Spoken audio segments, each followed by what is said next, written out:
Ladies and gentlemen, the President of the United States. Waheshimiwa, panapohusika, Rais wa Marekani anaingia.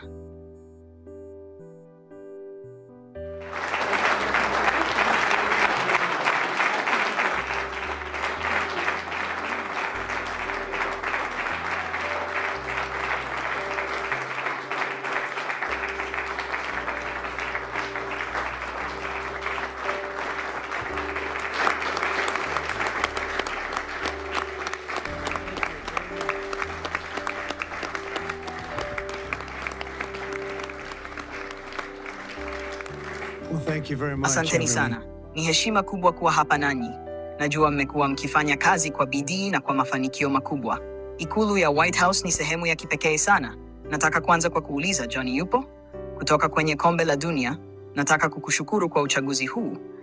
Tumekuwa na mawasilisho mazuri sana katika ofisi ya Oval na niliona ni vyema kushiriki nanyi hapa. Hili hapa ni kombe na ni kitu kikubwa sana. Kombe la dunia ndilo tukio kubwa zaidi la michezo ulimwenguni. Gianni Infantino, ambaye tumekuwa marafiki kwa muda mrefu, alifanya kazi nasi kwenye mkataba wa kuleta kombe la dunia hapa. Na kutokana na mambo mengi ya kuvutia yaliyotokea, hatimaye nipo hapa kama rais wakati tukio hili linapofanyika. Nilihisi huzuni kwamba nisingekuwepo kwa kipindi chote cha miaka 8, lakini tumefanikisha kwa njia ngumu, lakini labda njia muhimu zaidi. Kwa hivyo nitakuwa pamoja nawe kama rais, Johnny. Tafadhali, unaweza kusema machache na kuonyesha jinsi kombe hili lilivyo la thamani? Please. Yeah. That's a great key. Well, you go ahead. I trust you. Hii hapa ni tuzo mpya kwa mashindano mapya FIFA Club World Cup. Klabu 32 bora kabisa duniani zenye wachezaji wa kiwango cha juu kabisa zitashindana kwa mara ya kwanza katika historia ya mashindano haya na yanafanyika Marekani. Mchezo wa ufunguzi utafanyika tarehe 14 mwezi wa 6 huko Miami na fainali itachezwa tarehe 30 mwezi wa 7 jijini New York, New Jersey. Lakini kilichofanya kombe hili kuwa la kipekee ni kwamba linawakilisha maisha ya zamani ya soka na mustakabali wake. Hakuna kombe lingine lolote la michezo linalofanana na hili. Tricky.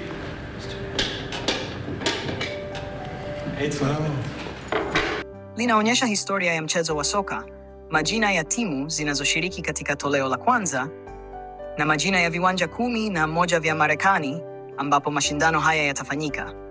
Kwa hivyo huu ni mchanganyiko wa zamani, sasa na siku zijazo. Mheshimiwa Rais, napenda kukupongeza wewe na serikali yako kwa juhudi hizi. Si tu kwa kombe la dunia, bali pia kwa mashindano haya ya FIFA Club World Cup na kazi kubwa mlioifanya. Lakini pia, napenda kugusia jambo lingine muhimu. Ingawa mimi si mtaalamu wa sekta hii, najua kwamba FIFA ni chapa kubwa sana duniani. Uchumi wa soka duniani unafikia dola bilioni 270 kwa mwaka, huku asilimia 70 ya fedha hizo zikiwa Ulaya. Fikiria tu fursa kubwa iliyopo duniani katika soka ikiwa itaendelezwa ipasavyo. Kwa hiyo FIFA chini ya uongozi wangu inataka kuendeleza sarafu ya kidijitali ya FIFA, na tunataka kufanya hili hapa Marekani. Tunataka kufanikisha hili na kuwafikia mashabiki bilioni 5 wa soka duniani. Ikiwa kuna yeyote hapa anayetaka kushirikiana nasi, basi tuingie pamoja na Marekani na tushinde ulimwengu wa soka kupitia FIFA Coin. Asante sana, Johnny. Hiyo sarafu inaweza kuwa na thamani kubwa sana, huenda ikawa na thamani kubwa zaidi hata kuliko FIFA yenyewe. Hii inaweza kuwa sarafu yenye nguvu sana, lakini nataka kuwashukuru nyote kwa kufika hapa leo. Niliona ni muhimu sana kuwaleta hapa kuonyesha kombe hili, kwa sababu hili ndilo tukio kubwa zaidi la michezo duniani, na sasa tunalo hapa Marekani. Tunashukuru kwa heshima hii na kuchaguliwa kuwa mwenyeji. Nataka pia kuwakaribisha rasmi kwenye mkutano wa kwanza wa White House kuhusu mali za kidijitali. Najua wengi wenu mmekuwa mkipigania hili kwa miaka mingi na ni heshima kubwa kuwa hapa nanyi. Napenda kuwashukuru baadhi ya viongozi walio hapa leo, akiwemo David Sachs, ambaye ni msimamizi wa AI na crypto katika White House. Pia tunaye waziri wa fedha, Scott Bessent. Anafanya kazi nzuri sana. Waziri wa biashara Howard Lutnick, ambapo popote alipo, asante sana kwa kazi yako kubwa. Msimamizi wa SBA Kelly Loeffler pamoja na mkurugenzi wa SEC Hester Pierce, asante sana kwa juhudi zenu kubwa. Pia tunaye kaimu mwenyekiti wa CFTC Caroline. Hii ni siku muhimu sana kwa mustakabali wa mali za kidijitali nchini Marekani na duniani. Asanteni sana kwa kuhudhuria. Ningependa kuwashukuru wageni wetu mashuhuri waliopo hapa leo. Tunao wengi wao na baadhi yao watatoa maneno machache. Ningependa kumshukuru pia Marco Rubio ambaye yuko pale, na tunao watu wenye nia kubwa katika mada hii. Mwaka uliopita, niliahidi kuifanya Marekani kuwa nguvu kubwa ya Bitcoin duniani na mji mkuu wa crypto duniani, na tunachukua hatua za kihistoria kutimiza ahadi hiyo. Jana, nilitia saini agizo la kiutendaji rasmi kuunda hifadhi yetu ya kimkakati ya Bitcoin, ambayo itakuwa kama Fort Knox ya kidijitali kwa dhahabu ya kidijitali, itakayohifadhiwa ndani ya hazina ya Marekani. Hii ni hatua kubwa. Serikali ya shirikisho tayari ni miongoni mwa wamiliki wakubwa wa Bitcoin duniani, ikiwa na hadi Bitcoin 200,000 zilizopatikana kupitia sheria za kiraia na njia nyingine za kisheria, ikiwa ni pamoja na hatua za utekelezaji. Hizi mali zilizopo zitaunda msingi wa hifadhi mpya. Kwa bahati mbaya, katika miaka ya hivi karibuni, serikali ya Marekani imeuza kwa upumbavu makumi ya maelfu ya Bitcoin za ziada ambazo zingekuwa na thamani ya mabilioni ya dola kama zisingeuzwa. Lakini waliuza hasa wakati wa utawala wa Biden. Sio jambo zuri kufanya. Kuanzia leo, Marekani itafuata kanuni ambayo kila mpenzi wa Bitcoin anaijua vizuri: usiuze Bitcoin yako. Hiyo ni kauli ndogo walionayo. Sijui kama ni sahihi au la. Nani anajua, lakini hadi sasa imekuwa sahihi na tutaendelea hivyo. Idara ya hazina na biashara pia zitachunguza njia mpya za kukusanya Bitcoin za ziada kwa hifadhi hiyo, mradi tu ifanyike bila gharama kwa walipa kodi. Hatutaki gharama yoyote kwa walipa kodi. Zaidi ya hayo, agizo langu linaelekeza mashirika ya shirikisho kufanya orodha ya mali zote za crypto zinazoshikiliwa na serikali ya Marekani na kuamua jinsi zinavyoweza kuhamishiwa kwa urahisi kwenye hazina. Mali za kidijitali zisizo za Bitcoin zitahifadhiwa katika hifadhi mpya ya mali za kidijitali ya Marekani, ambapo zitasimamiwa ipasavyo. Utawala wangu pia unafanya kazi kumaliza vita vya urasimu wa shirikisho dhidi ya crypto, ambavyo vilikuwa vikiendelea kwa kasi wakati wa Biden hadi uchaguzi ulipokaribia, miezi 5 kabla ya uchaguzi, alipoanza kuwa shabiki mkubwa kwa sababu alisikia ni watu wangapi walikuwa wakiunga mkono na kuipenda. Lakini nadhani haikufanya kazi vizuri kwake. Watu walielewa kinachoendelea. Tunamaliza operesheni Choke Point 2.0. Watu wengine waliteseka sana. Kilichokuwa kikiendelea kilikuwa cha kipuzi. Lakini mwishowe walibadilika. Lakini walibadilika kwa sababu zisizo sahihi. Walibadilika tu kwa sababu walitaka kura na waliona kuwa mamilioni ya watu walikuwa dhidi yao kwa sababu ya kile walichokuwa wakifanya. Ningependa pia kueleza msaada wangu mkubwa kwa juhudi za watunga sheria katika Congress wanapofanya kazi kwenye miswada ya kutoa uhakika wa kisheria kwa stablecoins zinazoungwa mkono na dola na soko la mali za kidijitali. Wanajitahidi sana katika hilo. Hii ni fursa kubwa kwa ukuaji wa kiuchumi na uvumbuzi katika sekta yetu ya kifedha, na itakwenda mbali sana. Nadhani kutakuwa na njia ya ajabu ya ukuaji na tunataka kuiweka hivyo. Dola ya Marekani itaendelea kuwa imara kwa muda mrefu ujao, na tunataka kuiweka hivyo. Natumaini watunga sheria watanitumia sheria hiyo kabla ya mapumziko ya mwezi wa 8, ikiwa wanaweza, na wanashirikiana sana nanyi, na mnawajua wengi wao, na wengi wao walikuwa wamejitolea tangu mwanzo kabisa. Ningependa kuwapongeza nyote kwa kuwa katika ikulu ya White House leo, na mtu anayejua zaidi kuhusu Bitcoin na akili bandia, na karibu kila kitu kingine kuliko mtu yeyote, David Sachs. Ningependa uzungumze maneno machache, David. Asante Mheshimiwa Rais. Sote tuko hapa leo kwa sababu ya uongozi wako, maono yako na ukarimu wako. Ninataka kukushukuru sana kwa hilo. Tuko hapa pia kwa sababu ya hamu yako ya kuifanya Amerika kuwa kubwa na kuanzisha enzi ya dhahabu nchini Amerika, ikiwa ni pamoja na mali za kidijitali. Tuko hapa kwa sababu ya upendo wako kwa wavumbuzi, au kama unavyoweza kusema, watu wenye akili kubwa. Tunajua unapenda watu wenye akili kubwa, na tuna karibu watu 30 hapa ndani ya chumba leo. Hawa ni watu bora katika sekta ya mali za kidijitali. Na jambo lingine ambalo nadhani unapenda ni haki ya kisheria. Hii ni sekta ambayo ilikabiliwa na mashtaka na mateso kwa miaka 4 iliyopita. Sheria mbaya. Na hakuna anayejua jinsi hiyo inavyohisi zaidi kuliko wewe. Kwa hivyo tunathamini sana ukweli kwamba unaelewa haki ya kisheria na kwamba uko tayari kila wakati kupigania jambo sahihi kwa haki ya kisheria. Huwahi kurudi nyuma. Unasimama imara hata mbele ya risasi ya muuaji. Ni msukumo kwa kila mtu katika chumba hiki nadhani. Kwa hivyo ni heshima. Asante. Thank you. Asante sana. Ninajivunia sana kufanya kazi kwa ajili yako. Ni heshima kubwa kufanya kazi kwa rais ambaye kila siku anajitahidi kutekeleza mambo mengi kwa niaba ya wananchi wa Marekani. Serikali yako inafanya kazi kwa kasi kubwa sana, kwa kweli ni ajabu. Inafanya kazi kwa kasi zaidi hata kuliko kampuni yoyote ya teknolojia ambayo nimewahi kuwa sehemu yake. Much appreciated. Ninafurahia kila dakika ya kuwa sehemu ya hii timu na kushukuru tena. Asante sana David. Ninathamini sana. Sasa nataka kumpa nafasi Waziri Bessent aseme machache. Asante David.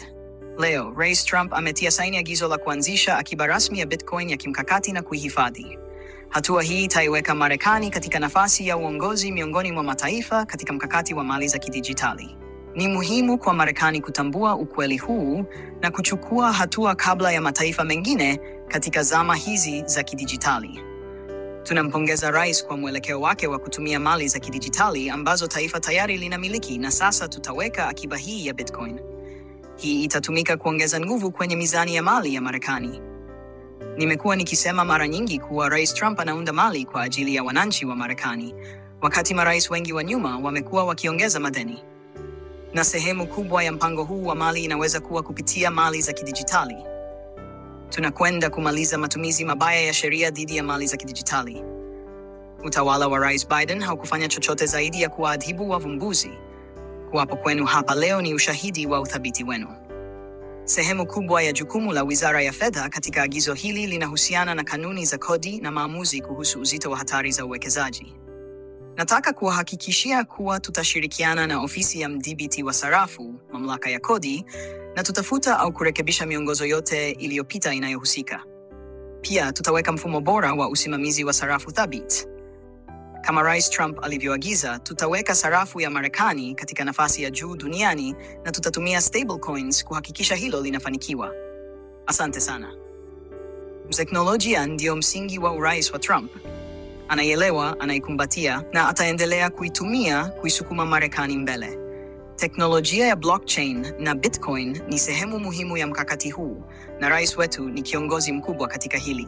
Tunatumia blockchain, tunatumia Bitcoin, tunatumia mali za kidijitali kusonga mbele, na Rais Donald Trump anaongoza njia. Hatuwezi kujivunia zaidi ya hivi leo. Asante sana. Asante sana Howard. Kelly, tafadhali endelea. Asante sana Mheshimiwa Rais. Hii ni siku ya kihistoria. Kama mwanzilishi wa crypto, siwezi kueleza jinsi ninavyojivunia kuwa sehemu ya serikali yako. Unasonga mbele kwa kasi ya teknolojia bila shaka. Na leo ni siku nzuri kwa sababu si tu vita dhidi ya crypto imekwisha, bali pia vita dhidi ya uvumbuzi kwa ujumla. Katika utawala wako, tutaingia katika zama za dhahabu. Kama msimamizi wa SBA, shirika la biashara ndogo, najua biashara ndogo ni sehemu kubwa ya uchumi wetu, na crypto inaweza kusaidia sana ukuaji wake. SBA iko tayari kufanya kazi na crypto. Natumai kushirikiana na viongozi wote waliopo hapa kusaidia juhudi zako. Asante sana, Kelly. Tom, tafadhali endelea. Asante Mheshimiwa Rais. Napenda kusema asante kwa timu bora ulioikusanya. Asante kwa David. Mkutano kama huu hakuna mtu aliyewahi kufikiria kuwa ungewezekana miaka michache iliyopita. Wewe ndiye mwenye maono. Wewe ndiye uliyesema, tutafanya mfumo wa fedha wa karne ya 21 hapa Marekani. Nimekuwa kwenye sekta hii kwa miaka 9 na ni ajabu kuona jinsi tulivyopiga hatua. Hili ni kutokana na uongozi wako. Mungu akubariki kwa hili, kwa sababu litakuwa na athari kubwa kwa kila kitu kingine unachofanya. Na kwa njia hii Wamarekani wanapenda hili, wanapagawa kabisa. Asante sana Mheshimiwa Rais. Asante sana Tom. Asante sana. Kuna mtu mwingine anayetaka kusema jambo? Asante Tom. Asante. Cameron au Tyler, unataka kuwa na haya sana? Kwa kweli, Cameron, nafikiri ulisema jambo fulani mapema ambalo niliona lina busara sana. Umesema kwamba mwaka mmoja uliopita ulifikiri kuna uwezekano mkubwa zaidi wa kuishia jela badala ya ikulu ya Marekani. Sitaki nikuweke kwenye wakati mgumu kwa sababu hukufanya chochote kibaya, lakini hayo ndio yalikuwa mazingira mwaka mmoja uliopita. Je, nyinyi wawili mnataka kusema jambo lolote? Hakika, kwa kweli hiyo ilikuwa ni kauli ya Tyler. Bado tunachanganyiwa mara kwa mara. Lakini ndio, hatukuwahi kufikiria kwamba tungeweza kushambuliwa jinsi tulivyoshambuliwa katika eneo letu wenyewe baada ya miaka mingi ya kujaribu kufanya jambo sahihi. na kila mara tukijitahidi kuinua viwango vya udhibiti. Kwa hiyo ni jambo la kushukuru sana kuona jinsi mambo yalivyobadilika na jinsi mwelekeo ulivyorejea katika njia sahihi. Siku zote tumekuwa na imani kwamba Marekani inapaswa kuongoza katika Bitcoin na crypto, na ni jukumu letu kushinda na kuongoza sekta hii. Ni jambo la kushangaza sana kuona yale ambayo Rais Trump amekuwa akifanya katika hili, na tunatarajia kufanya kazi pamoja. Asante sana kwa kutualika David, na kwa kutuandalia hii fursa. Asante. Asante nyinyi wote. Samahani, nilikuwa nataka tu kusema asante Mheshimiwa Rais. Cameron mara nyingi anajichukulia sifa za mambo ninayosema, kwa hiyo si mara ya kwanza. Lakini ukweli ni kwamba Marekani ilishinda mtandao wa interneti na sasa inapaswa kushinda crypto. Kwa hiyo, asante kwa uongozi wako kwenye hili. Asante nyinyi wawili sana. Watu wenye akili nyingi wameketi mezani hapa, hilo ndilo ninalosema kila wakati. Tunahitaji watu wenye IQ kubwa, kwa hiyo asanteni sana. Je, kuna mtu mwingine yeyote angependa kusema jambo? Tafadhali, changiaji mwingine. Ningependa tu kutoa shukrani zangu za dhati kwa jinsi unavyoshughulikia sekta yetu kwa umakini mkubwa na jinsi unavyoelekeza kwa njia sahihi. Mimi hufanya kazi na benki kuu nyingi katika nchi mbalimbali, na nilipokuwa nikifanya kazi huko, nilijiuliza kwa nini, kama raia wa Marekani, siwezi kusaidia mfumo wa kifedha wa Marekani kufikia kiwango cha juu ambacho dunia inaelekea. Kwa hiyo, ninashukuru sana kuona hatimaye kuna kiwango kipya cha busara na kupitishwa kwa mawazo haya. Mimi pamoja na watu wengine walioko hapa tunaamini kuwa crypto, blockchain na miundombinu ya Web3 ni hatua inayofuata ya mfumo wa kifedha wa dunia. Nafikiri Marekani inapaswa kuendeleza nafasi yake ya uongozi katika mfumo huu mpya wa kifedha. Nina furaha sana kuona watu kama David Sachs, Waziri Ben na Waziri Ludnick wakichukua suala hili kwa uzito mkubwa na kutoa muda wao kulishughulikia. Na washukuru sana wao pia. Kwa kweli, nina furaha kuona haya yote yakitokea, na nafikiri hili ni jambo muhimu kwa namna ambavyo Marekani inaweza kuendelea kudumisha nafasi yake katika mfumo wa kifedha wa kimataifa. Kwa hiyo asante sana. Niliona ni muhimu sana kwamba tubaki mstari wa mbele katika hili. Hili ni jambo kubwa na najivunia kuwa na watu wenye akili kubwa mezani hapa. Tunahitaji watu wa aina hii. Tunataka kuendelea kuongoza katika sekta hii kwa sababu China inajitahidi sana kusonga mbele kama kawaida, lakini sisi tupo mbele zaidi. Najua baadhi yenu mmekuwa mkifanya kazi kwa muda mrefu hata kabla ya watu kuelewa kinachoendelea, na wapongeza kwa kazi yenu. Hii ni siku kubwa kwenu. Kwa hapa White House ni jambo kubwa na mnayo sapoti kubwa. Asanteni sana. Huu ni mkutano wa mazungumzo kuhusu kuanzishwa kwa hifadhi ya Bitcoin ya kimkakati nchini Marekani chini ya uongozi wa Rais Trump, pamoja na mwelekeo wa utawala wake katika kuhakikisha Marekani inaendelea kuwa kinara katika teknolojia ya blockchain na mali za kidijitali.